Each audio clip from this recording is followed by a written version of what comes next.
alligators, what's up? It's Allie Hardesty, and today's video is going to be how to get famous on YouTube, how to grow on YouTube, how to have your videos go viral, and just how to get your channel up and going in general. I have been asked to make this video since the very beginning of my channel, and I've been putting it off for the longest time for a few reasons. One being there is seriously so much to say in one video that I'm gonna have to spread it out. So I think today I'm going to be primarily focusing on how to grow your channel, gain subscribers, everything I just listed, versus the money side of things, like how to make YouTube your actual job, how to set up affiliate links, get sponsorships, monetize your channel, etc. So if you guys would like to see a video on that in specific, like how to make YouTube an actual career, that's a whole separate ball game. So let me know, give this video a thumbs up, and I will do that video.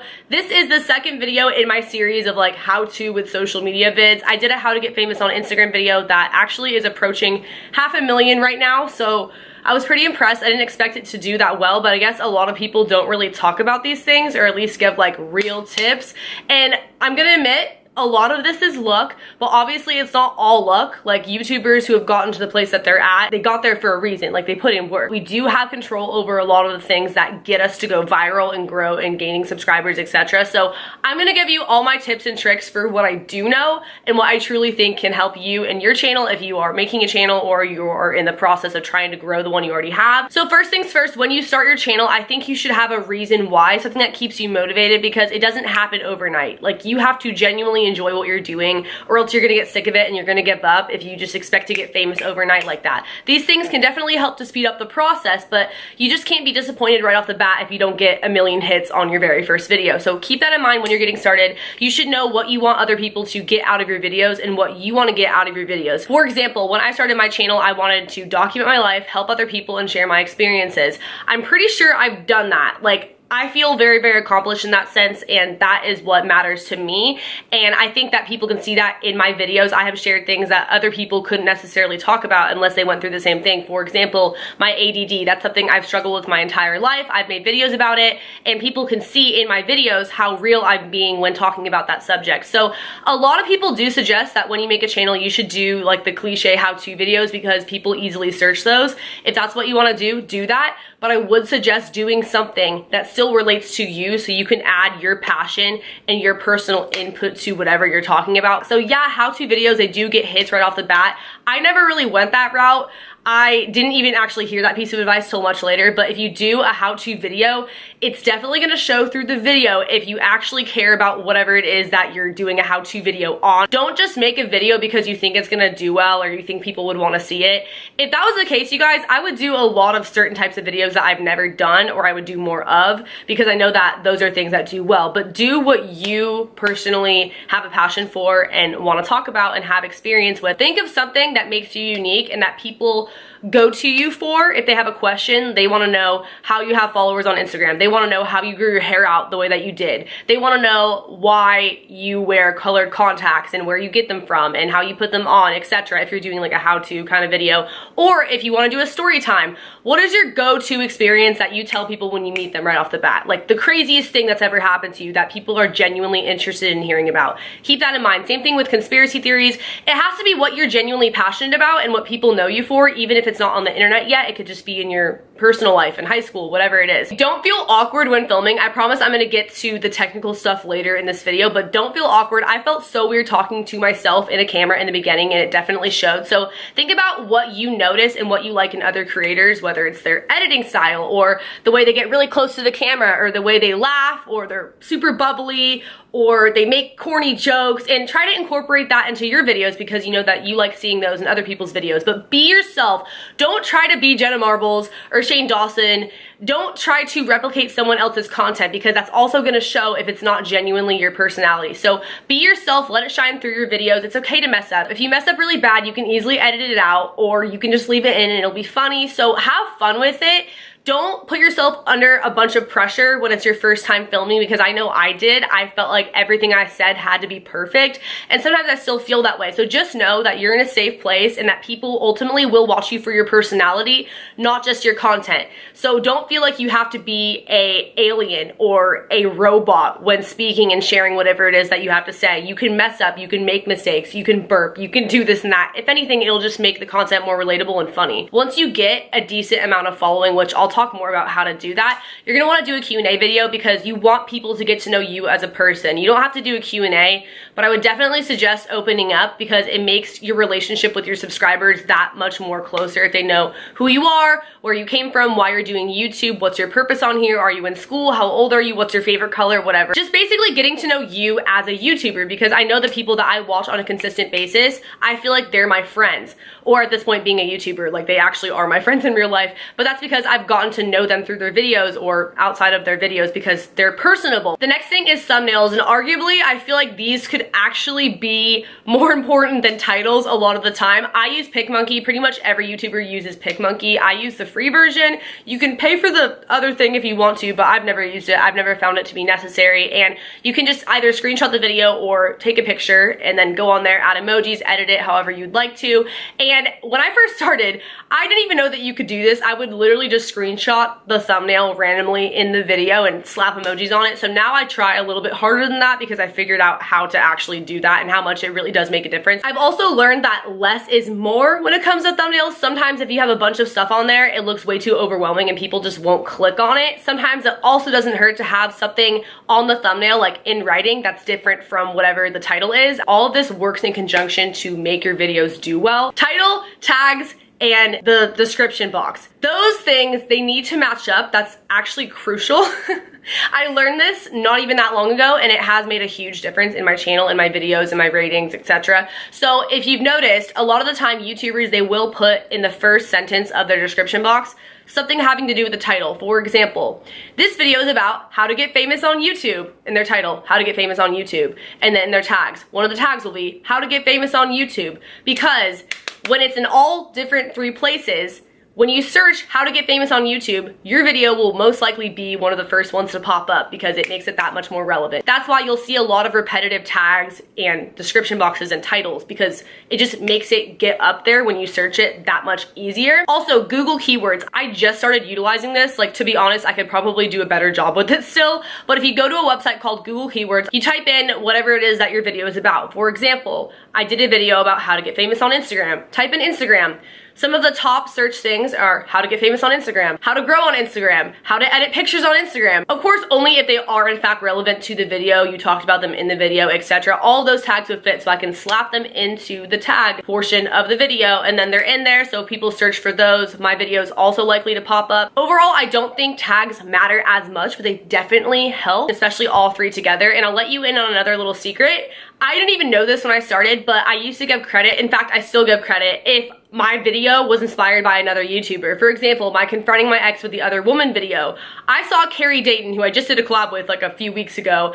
I saw her post a video with basically the same title. Obviously, I didn't steal her idea, like the same similar situation happened to me and I made a storytime video about it, but her video inspired me to tell my story. So in the description box, I put this video was inspired by Carrie Dayton, and she ended up seeing it, and I think if anything, it might have gained some traffic because people found it from her video, like it was on the sidebar, or on the sidebar when people are watching other videos on her channel. It just popped up kind of because another YouTuber's name was stated in the description. Don't do that unless the video actually has to do with them or they really did inspire you, because that's just kind of like a way to use their name to get fame and things like that. But if you actually talked about them in the video, you actually were inspired by whatever video they made, you can totally do that. It's totally fine. As well as it's just really nice and kind of like common courtesy to give someone credits if their video did inspire you. Like, I've had people do that and I think it's so sweet. I don't get mad that my name was used in it. Like, I think it's awesome. They gave me credit, and that's like what people deserve, is credit. Auto descriptions, auto tags, etc. Again, you can go over to Google Keywords and search your name, like your channel name, Ali Hardesty, and all my most popular video titles will basically come up, or other things that people commonly search with my name. Those are my auto tags. So every single video, those are automatically in there. I don't have to go and individually type all of them. Same thing with my auto descriptions. I have all my social media, business inquiries, my email address, everything looks the same. And then on top of that, I just add whatever the video is about or other added links that I want to put in there. But it creates a lot less work for you in the long run if you are going to be consistently uploading. Also, make sure that your videos upload automatically to private. I mean, you don't have to, but I didn't even know you could do that for the longest time. So literally, if I put a video live, it would go up at like 3 in the morning if that's just like when I was uploading. Didn't make any sense. So putting them on private means that you can space them out better, which is what I do now. I more commonly have like 5+ videos unlisted or private on my channel before actually making them public for people to see live, like on YouTube. So that is never a bad idea. That way you can film a lot in bulk and spread them out and then film some more. Make sure that the titles and thumbnails are interesting. It doesn't have to be super clickbaity, but make it so that people at least want to click on it, you know, make it look nice. Cross promote, post your stuff on Instagram. If you don't want to post it on Instagram to mess up your feed or whatever, post it on your Insta story. Snapchat, now you can upload pictures from your camera roll. So I'll usually screenshot the video when it goes live and upload it that way. Or you can just take a video or picture straight from your laptop or something to indicate that it's now live, the video, when you post it, because that way you get more views. Obviously, share it to Twitter. That really does make a difference, especially in the beginning if you don't really have like an active fan base. Your friends and family might still check it out, so you'll still get some views, some feedback, and some subscribers from that. And then the more you grow, people are probably going to follow your social medias from YouTube. Make sure that you're shouting out your social medias in your YouTube videos and in your description boxes like I already talked about, because those people will go over to Twitter, etc. And then if they don't have your notifications on, or if they don't really come back and actively check your channel, when you post it on your other social medias that they're following, they'll come back and they'll watch your video. So basically, cross promotion is very, very important. It definitely helps to get your videos out there, get more views, and just get more subscribers, and people who maybe were following you on one thing but not the other, they'll go over and follow you on there as well. So it's pretty self-explanatory. Collabing and networking with other YouTubers. So there is a right and a wrong way to do this. One, don't collab with people because you want their subscribers. That is so offensive. People will seriously hate you over that. It's called social climbing. Also, make friends with people first. Don't just try to collab with someone right off the bat. I have made some of the best friends ever through YouTube. Like, it's one of the most amazing ways to connect with people in the whole entire world, especially because you have that common interest with them. And so not even just collabing with that person helps to grow both yours and the other person's channel, but just bouncing ideas off of each other, helping to learn from each other. Maybe they could teach you something that you didn't know and vice versa. It's just really great to be a part of the community. So make sure that you do dive in, DM people, at them, comment on their stuff, and get to know them. Also, commenting on people's videos, believe it or not, that actually helps people to come back to your channel. But don't be that person who comments saying self-promo, check out my channel. I personally never care when people do that. Like, self-promote on my video all you want, but it doesn't really get people to come to your channel unless you did a video very similar. It's more so if you get a top comment or you're showing support, people might click on your channel and go check it out as well, because I know I always read the comments. I don't know about you guys. I've definitely subscribed to people from the comments. If you genuinely enjoy someone's video, let them know. YouTubers really appreciate that, and it helps us trend as well. So you doing that, we're gonna pay it forward probably and check out your stuff at one point or another if we notice you, and other people who notice you in the comments. So it's just a way, again, to be interactive with the YouTube community, and it kind of helps people to come across your channel and find you. So I would say that the quickest way out of everything I just said, which these things will help you get to this point, would be having a viral video. Having a video go viral. People go viral for many different reasons. I went viral for story times, conspiracy theories, and I just had like a twerking drive with me video go viral. Also, my Instagram how-to video went pretty viral. To me, viral is when a video starts getting a lot of views in a very short amount of time, like it trends and that sort of thing. People see it in their recommended section. So that can happen to pretty much any video. It's not just like certain kind of videos tend to do that. Obviously, if you're a bigger YouTuber, it happens more often, but it can happen to anyone. That is kind of when you see a peak in your subscriber count as well as your earnings, which that'll be the whole other video. Like I said, don't get used to it because YouTube fluctuates all the time when it comes to numbers in terms of money and subscriber count. So you want to keep your channel consistent. You want to be consistently posting. Do not have a dead channel, because to be honest, not only does that not provide your subscribers with content, but people will stop coming back because they know that you're not really going to be there, so they'll stop checking up on you. I know that I have YouTubers who I watch all the time because I know they're always posting. So even if I don't get a notification or I don't see that they posted a video, I'm probably going to go search their channel. Versus people who I know don't ever really upload, I kind of don't bother unless I specifically see a video and I'm like, oh wow, for once they uploaded. You know, nothing against that. Anyone can upload at their own pace. Also, I feel like sometimes people may upload too much. I had that problem in the beginning, so I do think it's good to find a balance in whatever you can juggle, because if you're posting videos all the time but they suck and they're rushed and you can tell that you're not genuinely enjoying filming, what's the point? Like, it'd be better to have high quality videos less often, obviously. But that being said, make sure that you are putting out content for people. You can do it where you're filming in bulk and spreading it out like I do, but if you just don't upload, people are not really gonna come back. You're gonna have a lot of dead subscribers, especially if it's right after you had a viral video. Notice what videos do well on your channel and continue to do them. Take note of what people subscribe to your channel for and make sure that you continue to post those kinds of videos, because that'll keep those views coming in. Like, when I do videos that have done well before on my channel, they automatically get more views because that's what people subscribe for, you know? Also, try to make quality videos, exporting in the highest quality you can, like HD. I did not do that in the beginning because I didn't know how. I'll have all my links to everything I personally use below, like camera, lighting. I used iMovie for the first year of my YouTube career, and then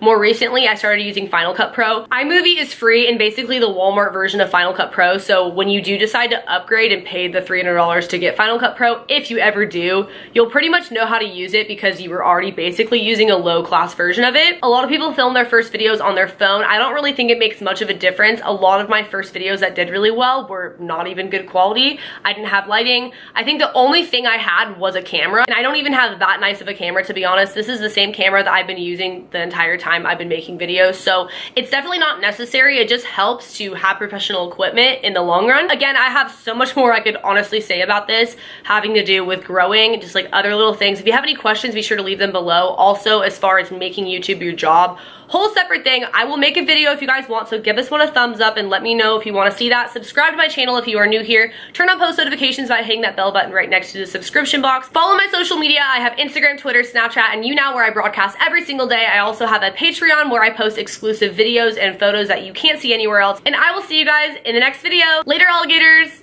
Bye.